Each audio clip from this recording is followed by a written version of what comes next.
Okay, so ang susunod na ating chant, anong tawag doon?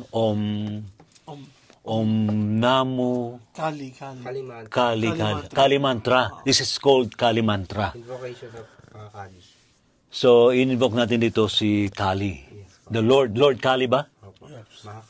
Ito ba ay based sa anong spiritual practice? Hinduism.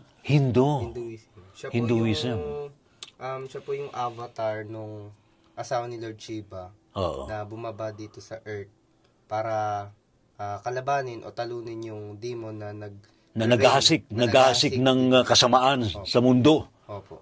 Maganda to ha. Siguro sa ating mga ka-misteryo musika, pwede po ninyong sabayan tong mantra na to, no? Om Namo Kali Kali, Om Namo, Om Namo Kali Kali, Om Namo, Om Namo Kali Kali, Om Namo, Om Namo Kali Kali, Om Namo, Om Namo. Mother, we invoke you in this space. Great Mother, we invoke you in this space. Take away the pain. And fill us with your grace. Ba? O Great Mother, we invoke you in this space. Take away the pain and fill us with your grace. Kasunod nun, burn it all away. Burn it all away. And burn it all away. Kali, burn it all away. Kali, burn it all away. Sige nga, try nga natin. Ayan If meron pa karugtong. Pwede kayo. May karugtong ba? If it doesn't serve us. If it doesn't serve us. Then burn it all away.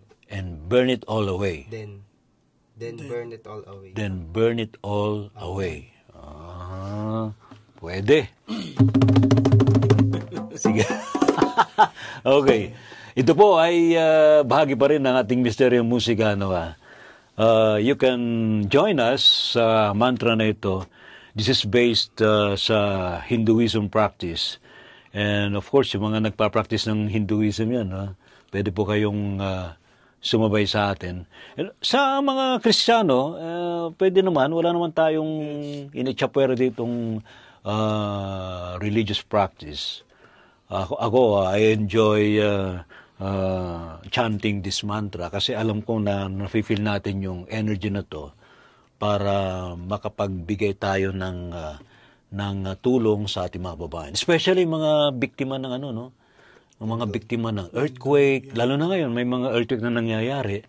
Karugtong na rin to nating discussion sa gabi na misteryo, earthquake, bagyo, ayan. Yung mga nagdurusa sa iba't ibang mga larangan, lalo na yung mga kababayan nating biktima ng kalamidad. Alright, so here we go. Okay, 1, 2, 3, go. Om Namo Kali Kali, Om Namo, Om Namo Kali Kali, Om Namo, Om Namo Kali Kali, Om Namo, Om Namo Kali Kali, Om Namo, Om Great Mother, we invoke you in this space. Take away the pain and fill us with your grace.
doesn't serve us, then burn it all away.